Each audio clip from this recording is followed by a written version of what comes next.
of the pain and the heartache that war brings? How do we help our fellow citizens actually take note and understand what happened? How do we help our politicians examine this so that we might learn the lessons that we need to learn from this long war that we clearly didn't learn in Vietnam? All of these challenges, I know what it feels like. I spent nearly a decade of my life working in the dusty villages of Afghanistan one moment, and then walking the bustling hallways of the interagency in Washington, D.C. Always, just like my teammates, trying to find a way to win the forever war in Afghanistan. I've held friends in their final moments on the battlefield. I've witnessed the high-level policy conversations far above the gunfights in the villages and all points in between. I wrote the play Last Out, Elegy of a Green Beret to do just that. When we performed Last Out at our world premiere on Veterans Day 2019, overwhelmingly the audience in the talkback through tears said this thing has to go on tour. Every American in the country needs to see this play. And so we did just that. With our little nonprofit, The Hero's Journey, we put together a touring company, and we toured 16 cities across America, from Santa Barbara to New York, and points in between. We honored 30 Gold Star family members from the stage. Our counselors conducted over 250 post-traumatic stress interventions. We performed for over 5,000 people, including Vietnam veterans, World War II veterans. We were featured on Tom Brokaw, Good Morning America, CBS News, and Fox Nation. But here's what most people don't know. There's a story behind the story, and you're about to watch it. This amazing team of veterans, military family members, Gold Star family members, and civilians who came together for the touring company with one goal in mind: to help our nation let go of the pain of war by taking Last Out on the road. In this documentary that you're about to watch, we're going to take you on the road with us. You're going to see this little tribe of can-do misfits who defied all the odds with no budget, a few wooden blocks, and a wall of honor that you see behind me. Oh yeah, and a U-Haul truck. And one powerful story. The people we met in those little towns and communities, the stories that took place just off Broadway, are as powerful as the play itself. And you're going to want to stick around to the end of this documentary, because I'm going to make a big announcement about our play and how you can get involved with this amazing grassroots project of warrior storytelling, healing, and reconnection. Thanks for all that you do, and I hope you enjoy the documentary. A Green Beret turned playwright has found a way to help his fellow soldiers heal.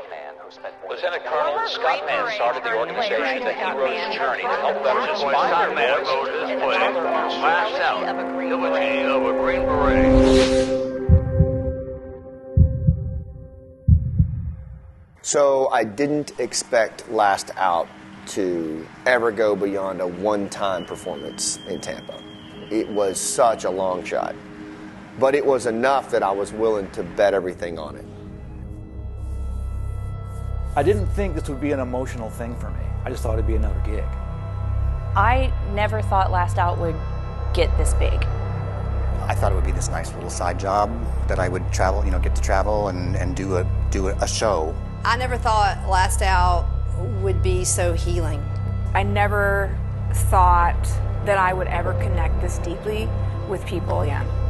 I knew I was in a family and at home in like the first 2 seconds of being with everyone. I never thought Last Out would be what it is today.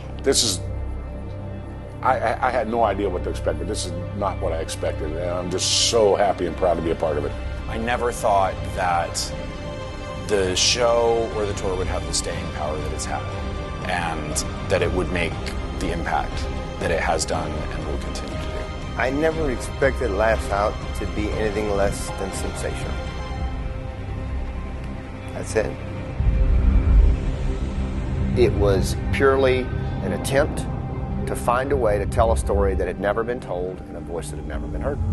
It started with me writing a little 5-minute play about a silly band, and it evolved into a full-blown production. But I am absolutely convinced that it was guided by a higher power, It was guided by,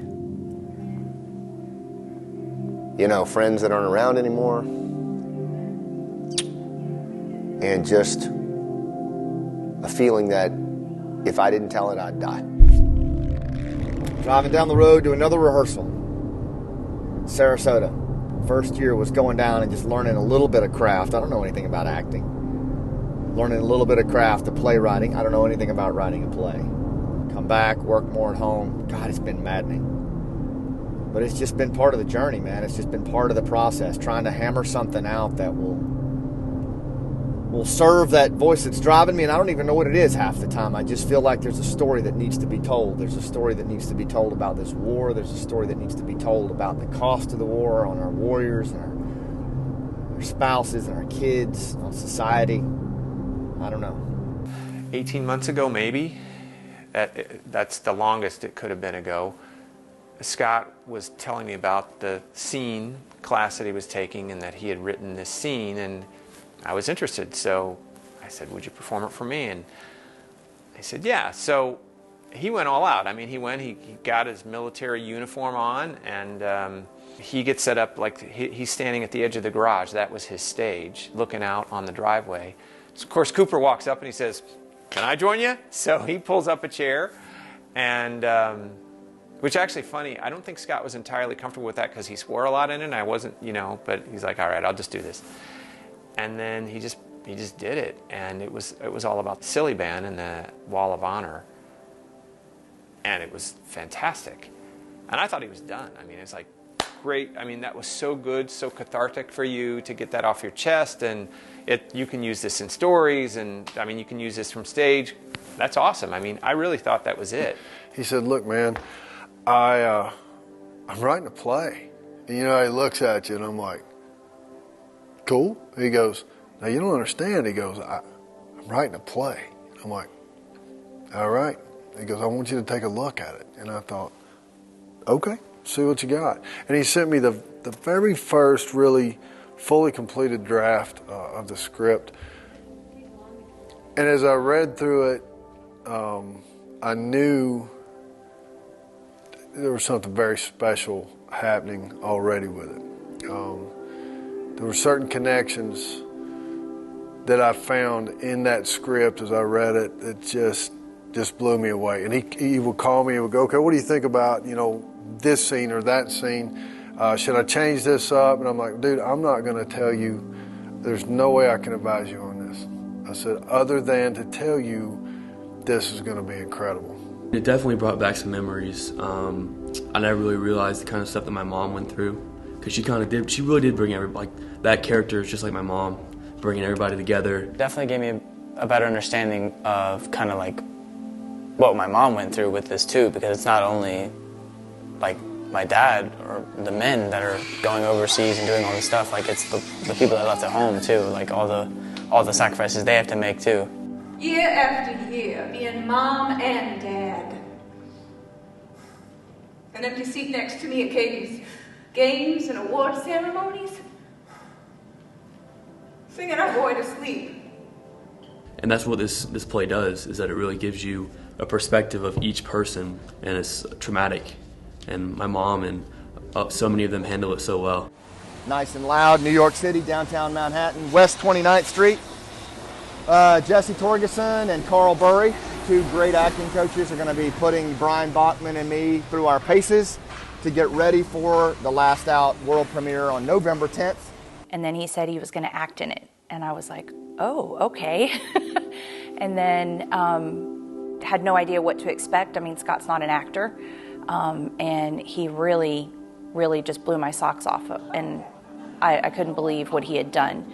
Not only had he written this great story, but then he memorized all those lines and was acting in it. And you couldn't tell that he hadn't done it before, which is what really impressed me the most. If Scott's going to do something, he's going all out.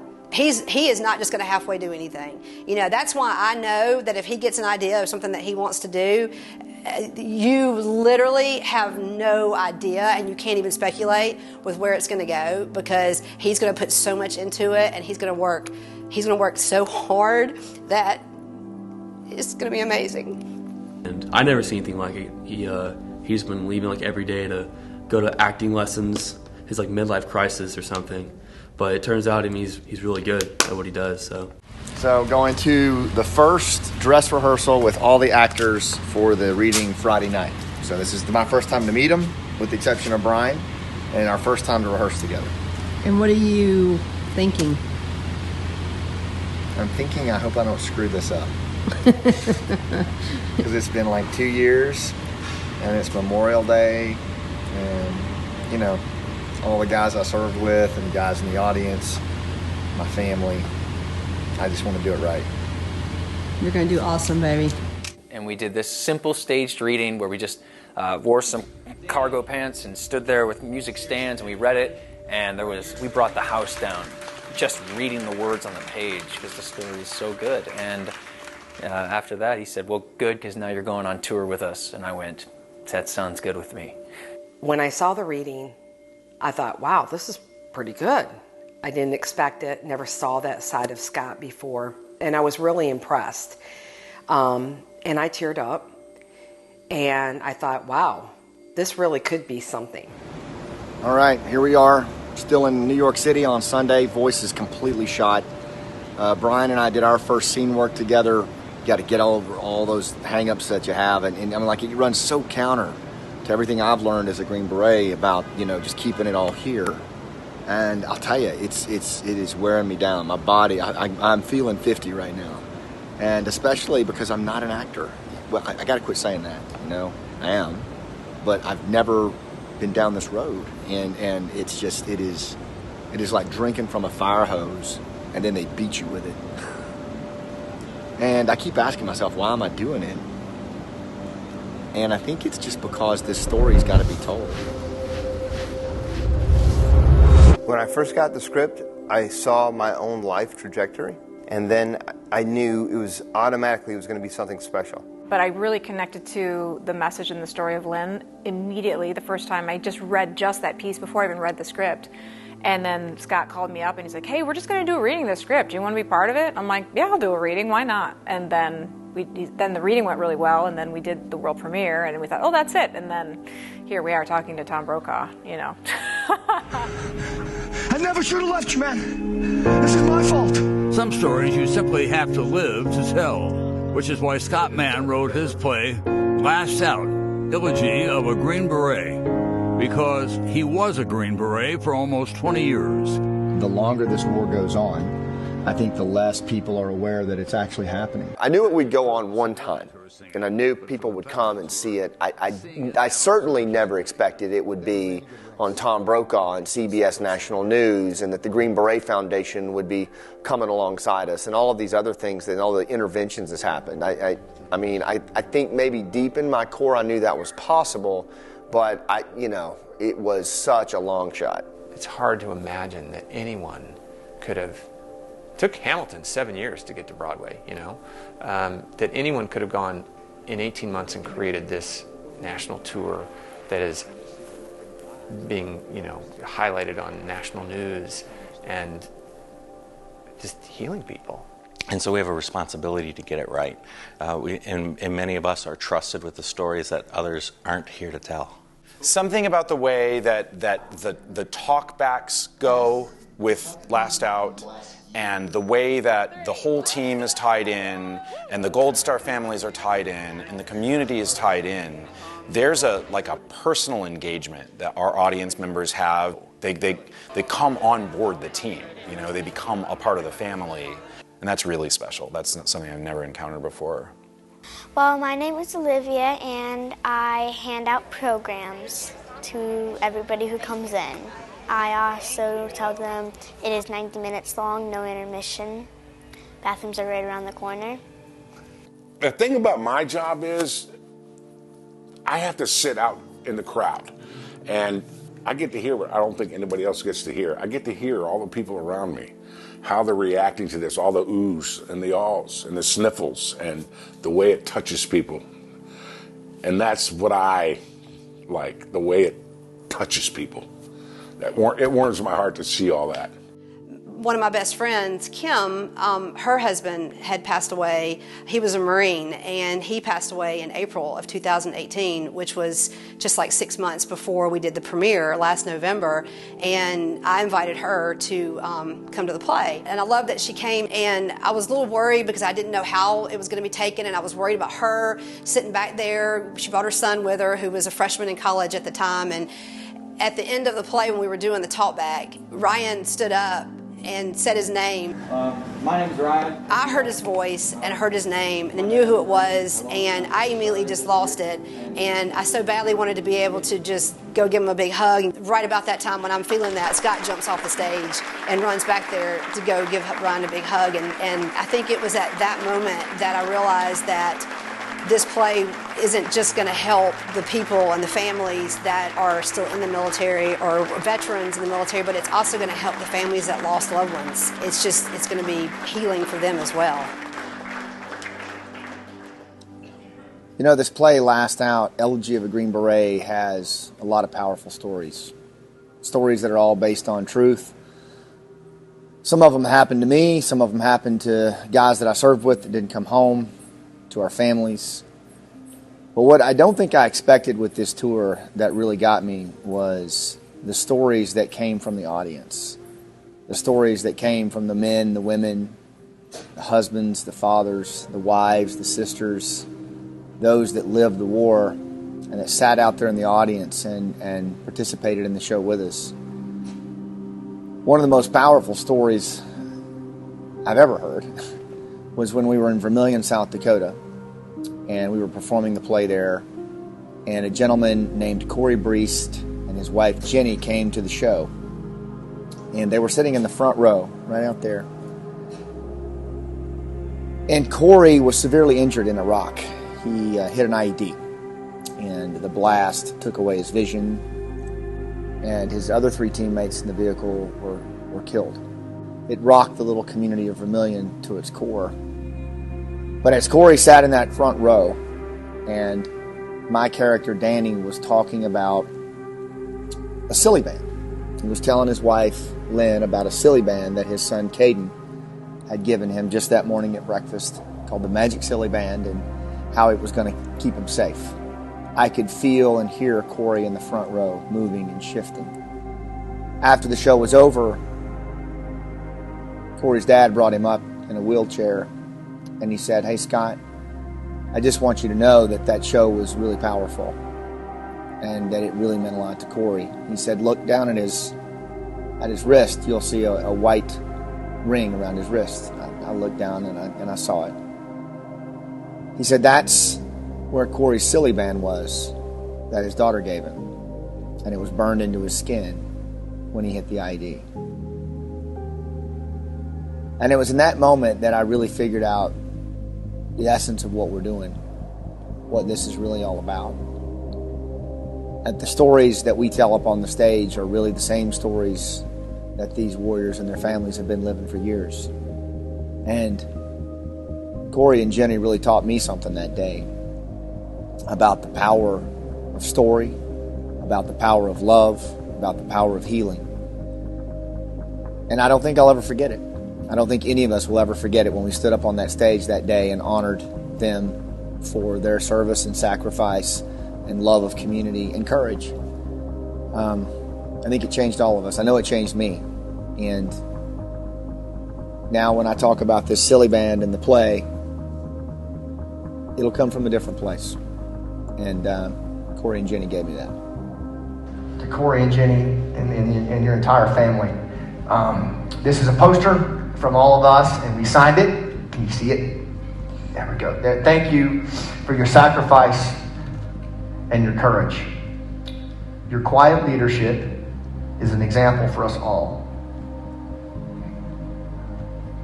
We dedicate this show to you, David Preston Levesque.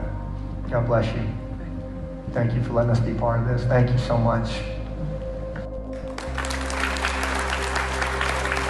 Gold Star families, we connect with them, we come up before the show and we do what we're doing right now. We just talk about the play and the story and share the wall, and and it just continues to grow. And Brian said on the last show, he's like, we're going to need a bigger wall. Yep.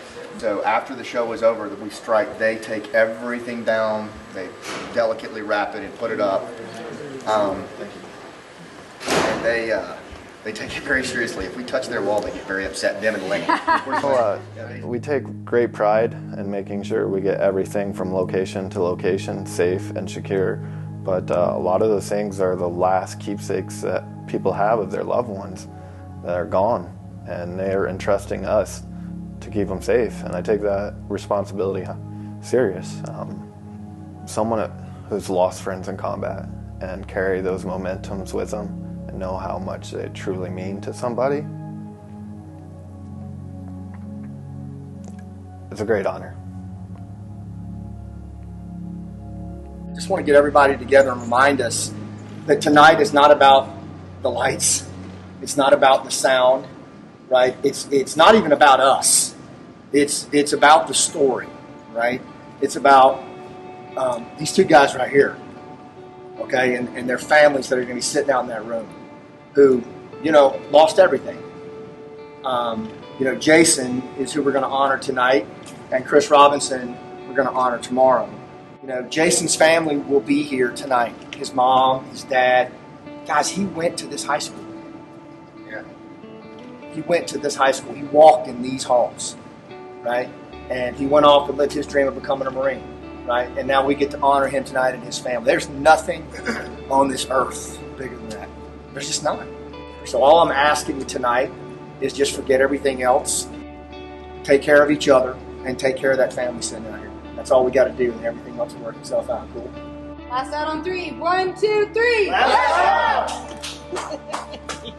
My name is Denise Williams. My son, he was in the 101st, 1st 502nd. He was killed in action in Afghanistan on November 1st, 2010. A man dies twice, when he takes his last breath and when his name is said for the last time. And we know, because of you, our heroes are going to live forever. You can't understand the gift that is to us, because the only thing we never have any more of is memories. This is a new memory of our loved ones. You can't begin to understand the significance and the impact. So you're thanking us? Wrong. Wrong. It's us thanking you. Thank you. But my son was in the Air Force, and he was killed in action on October 5th, 2010. His name was Senior Airman Daniel James Johnson. The biggest fear I had in the very early days was that people would forget my son and that his name would be forgotten. And so these events and these opportunities to have his face seen again and again, it means a lot. It's like the greatest honor for a mom to know their child is going to be remembered. That every time that we heard about a soldier in either Iraq or Afghanistan being killed, you wonder.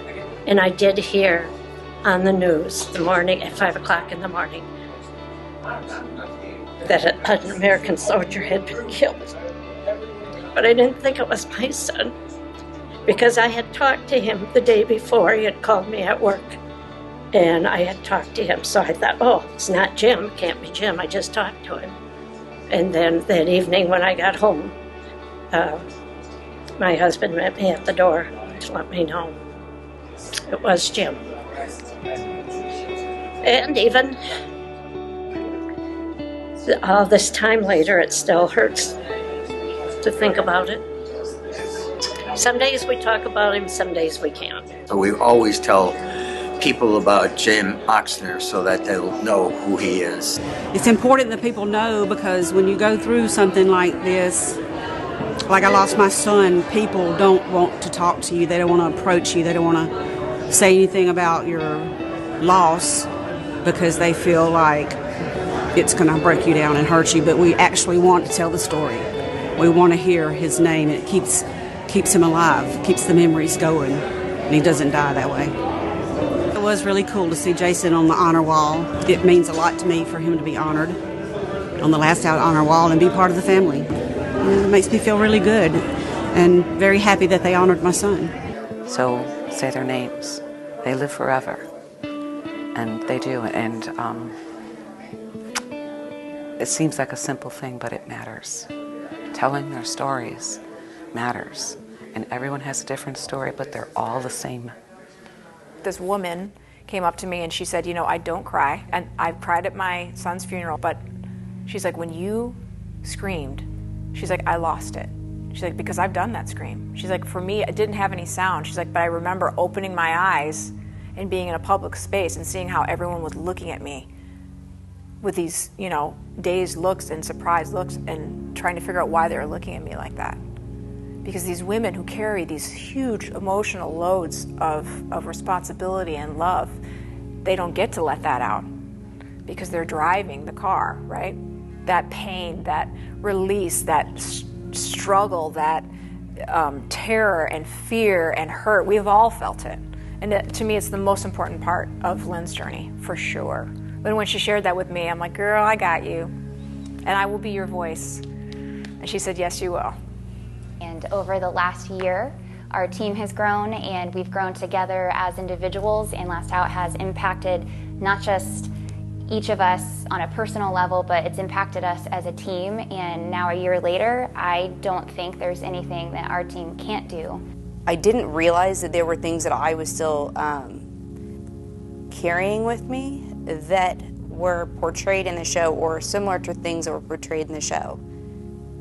That witnessing somebody else go through and then having those conversations post-show at the talkbacks or the meet and greets, and being able to connect with people based off of those experiences and being able to help them see that they too were not alone, that was really empowering. I have grown and worked through some of my own issues with the cast and the crew and that family, and that type of bond that was missing from my transition from the military to civilian, and loss of purpose and direction that I had, and I've found that yet again.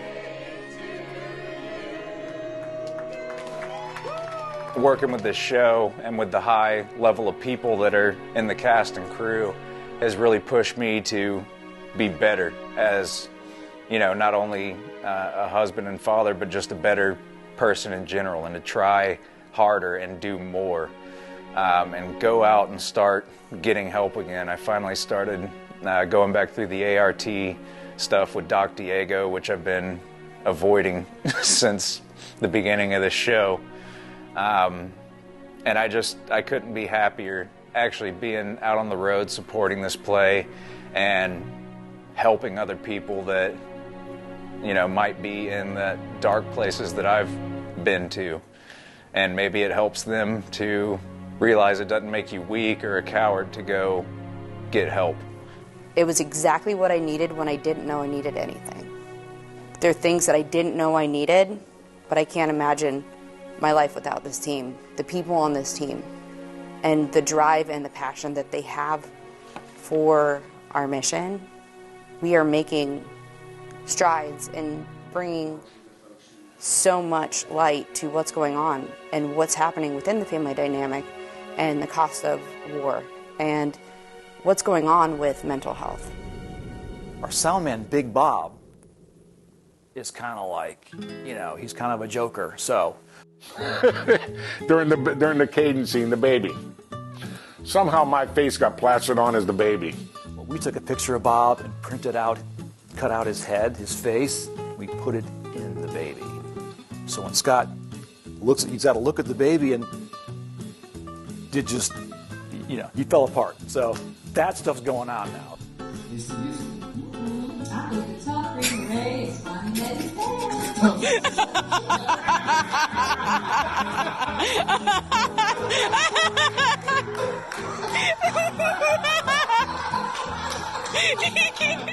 It's very difficult now to look at that little swaddled infant and not see Big Bob's face right there. It's wrong on so many levels. Kelly, can you check see if there's any meetings in the area? I'm going to need to get to one. I don't think he appreciated me being his son, though. Has tree farts come up yet? Of course, tree farts. Enough said. I think my favorite funny moment was hearing Scott say tree farts. Scott's character, Danny, talks about his son building tree forts instead of getting ready for Afghanistan. And in the heat of the moment, he says that boy should be building tree farts in the middle of the show. And he goes, farts, forts, tree forts, God, on this show. Everyone heard it. People are starting to snicker. They don't know what to do in that moment. And I think, honestly, if my scene partner, Aim, had not, been so grounded and listening to me, because she just smiled and she goes, yeah, that too. Because we say things in life, right, that are screwed up in bad moments. But we laugh at ourselves and we laugh at them, and then we stay in the conversation. And she gave me the ability to do that. A lot of people have said to me, wow, you bring out a side in Scott I've never seen. And the first time he really showed that to me, he started breakdancing in the middle of rehearsal. Like, most people don't know, he's a really good dancer.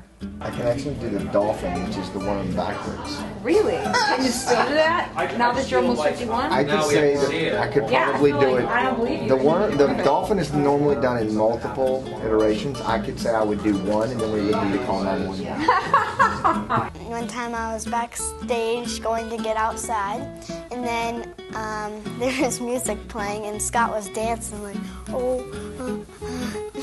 It was very, very funny.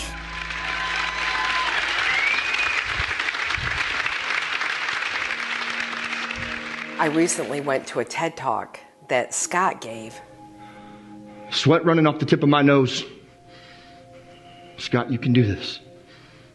It's better this way. Just end it. Then I hear it. Cooper, my middle son, he's home from school. What kind of dad kills himself and lets his son find him? Wow, that was so hard to hear. I really couldn't even control my emotions in the audience because I see him so strong and such a tough guy that if it could almost take him, it could almost take anybody. It makes me even more proud to know that he wants to get that message out, that there is healing. If I can share my pain and his pain, and I can save one person, or Last Out can save one person, which I believe it already has, then the journey was worth it. It's our last show of the tour. So I wanted to get from you guys, what was your biggest takeaway, biggest thing you learned, biggest discovery over the last year? For the most part, the best takeaway of this whole thing is bringing awareness and helping a lot of people. That's been huge. And also teaching people that the families are also affected heavily by what we do. The more vulnerable you are, the more impactful the show becomes. So over the last year, I've made it my mission to make characters as raw and ugly as I can, so that way, or endearing. Some of my characters are endearing, so that it can pack the biggest punch, and you might just stop somebody from being one of the 22 veterans that kill themselves every single day. For me, I think there's so many. But so many. But the biggest one, at least that's coming to my mind right now, is how, as veterans, when we leave the service, we have this preconceived notion that we're supposed to run a certain lane. Just like when you're in the military, you don't come outside that lane, right? And I think so many of us deal with that shit as we come home. We're pigeonholed into what we think we should be doing, and as a result of that, it kills us. Spiritually, physically, mentally, and this has given me the insight that you can play full out and do whatever it is that you were wired to do, and it's not over, by any stretch. And just kind of seeing that in people's faces after the show, that self-realization that maybe my race isn't run yet. Another big takeaway is that even though it's, a story about how war affects the family, it's how grief affects every family, and how grief affects every man, every woman, every child. It's a universal theme. It is about letting go, but it's about realizing the grief and the darkness, for lack of a better term, and the shadows that we hide. How do we look at it? How do I help people look at it? and help them to let that out. Yeah. To make that be their strength rather than something that we're ashamed of. Scars. Yeah, scars.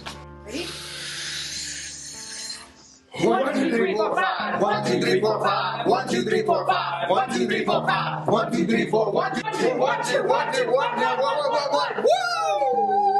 You guys, just and have a great time and talk to each other and open up all the new pockets in there you haven't opened up and just, you got it. Go be masters.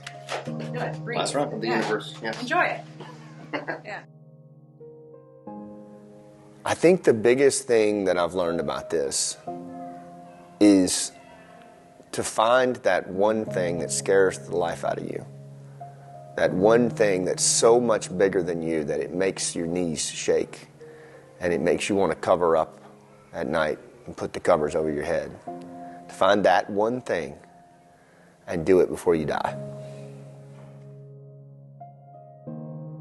The events of the last few weeks in the fall of Afghanistan and the just epic suffering of the Afghan people to escape the horrific rule of the Taliban has captured all of our hearts. And when all of this stuff started happening with the fall of Afghanistan and my involvement along with others in Task Force Pineapple, which is nothing more than a group of veterans from all across the country working together to honor a promise and supported by their citizens, I started asking myself, what do we do with Last Out? Does it have a role here? And what I've decided upon is that it absolutely does. Storytelling is how we move from where we were to where we are now and where we're going. Storytelling is how we heal, how we validate, how we inform, how we reconnect. And we need to tell the story of the sacrifice of our veterans, and we also need to tell the story of the relationships and love that our veterans have with the Afghan people, particularly as they come here to become our newest citizens. On Veterans Day of 2021, we're going to release Last Out in a way that all of the proceeds will go to helping Afghans resettle and reintegrate here at home and toward healing the wounds that have been affected on our combat veterans and our families as we come home from the longest war in history. It's time for storytelling. It's time to heal. It's time for Last Out. For those oppressed, leaving her a last request. Silver wings on my son's chest. I'm making beer, America's best. He'll be a man, he'll test one day. Having learned the Green Beret, he will wear Green Beret. He will wear Green Beret. He will wear the Green Beret. America is best. He will be America's best.